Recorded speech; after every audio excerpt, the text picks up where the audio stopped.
From India business legacy to a future shaped by vision and innovation. तो दोस्तों आज हम बात करने वाले हैं रतन टाटा के बारे में। रतन टाटा एक नाम जो इंडिया के बिजनेस और इंटरप्रेन्योरशिप के लैंडस्केप में गहरा असर छोड़ा गया है। उन्होंने न सिर्फ अपने काम से अपने नाम रोशन किया बल्कि अपने विजन और लीडर से पूरी दुनिया को अपनी तरफ आकर्षित किया। टाटा ग्रुप के फॉर्मर चेयरमैन रतन टाटा ने अपने लीडरशिप में कंपनी को नए हाइट तक पहुंचाया। उनकी सफलता का सफर सिर्फ एक बिजनेस लीडर के रूप में नहीं बल्कि एक विजनरी, फिलैंथ्रोपिस्ट और एक ऐसे इंसान के रूप में भी था जिन्होंने अपने काम से दिखाया कि एक लीडर का असली मकसद सिर्फ पैसा कमाना नहीं बल्कि अपने देश और समाज को बेहतर बनाना भी होता है। इस आर्टिकल में हम रतन टाटा की कहानी पास्ट से लेकर प्रेजेंट तक का समझेंगे, कैसे उन्होंने विजन को अपने रियलिटी में बदला और कैसे उनके आइडिया और डिस्कशन ने इंडिया के बिजनेस की दुनिया को नए दौर में लेकर आया। First, legacy of vision and leadership. Ratan Tata का सफर सिर्फ बिजनेस में सफलता का नहीं था बल्कि उन्होंने अपने डिस्कशन से अपनी कंपनी को एक लेजेसी बनाने का काम किया।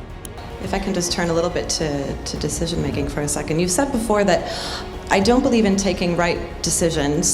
I take decisions and then I make them right. How did you come to build that philosophy? I'm sorry, I'm going to upset you, but Facebook or Twitter that made that statement, it was never made by me. That's not you. Well, that's awkward.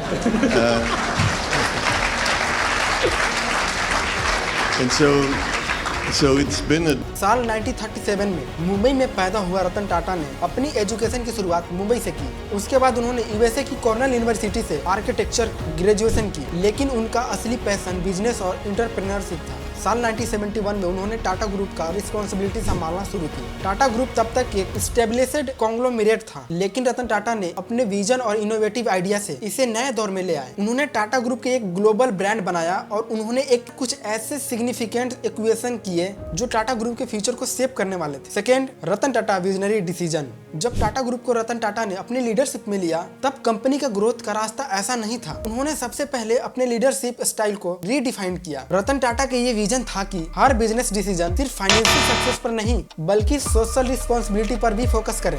Tata group के under उन्होंने कई ऐसी initiative शुरू किए जो company के long term sustainability और social welfare को ध्यान में रखते थे। एक सबसे बड़ा और मेमोरेबल डिसीजन था टाटा नैनो की लॉन्च। सन 2008 में टाटा ग्रुप ने दुनिया की सबसे सस्ती कार टाटा नैनो मार्केट में लॉन्च की। यह एक ऐसा स्टेप था जिससे लोगों को घर तक अपनी कार पहुंचाने की सोच में नई उम्मीद मिली। उन्होंने डिसीजन लिया था कि एक आम आदमी के लिए कार अफोर्डेबल हो सकती है और उन्होंने अपने विजन को रियलिटी में बदला। हालांकि नैनो की एक्सपेक्टेड सक्सेस नहीं मिली, लेकिन ये डिसीजन एक प्रूफ था उनकी थिंकिंग का। एक ऐसा बिजनेसमैन जो सिर्फ प्रॉफिट नहीं बल्कि अपने देश के आम लोगों की जिंदगी में पॉजिटिव चेंज लाना चाहता है। तो दोस्तों अब बारी आती है द इक्वेशन ऑफ जागोर लैंड रोवर। एक और ग्राउंड ब्रेकिंग डिसीजन था टाटा ग्रुप का इक्वेशन ऑफ जागोर लैंड रोवर JLR। 2008 में टाटा ग्रुप ने इस ब्रिटिश कार मैन्युफैक्चरर को एक्वायर किया जिसे दुनिया के टॉप लग्जरी कार मार्केट में माना जाता था। इस इक्वेशन का सबसे बड़ा फायदा ये हुआ कि टाटा ग्रुप को ग्लोबल लग्जरी कार मार्केट में एंट्री मिल गई। इस मूव से इस कंपनी को इंटरनेशनल ब्रांड बनाने में मदद मिली और रतन टाटा ने दिखाया कि वो सिर्फ अपने कंट्री में ही नहीं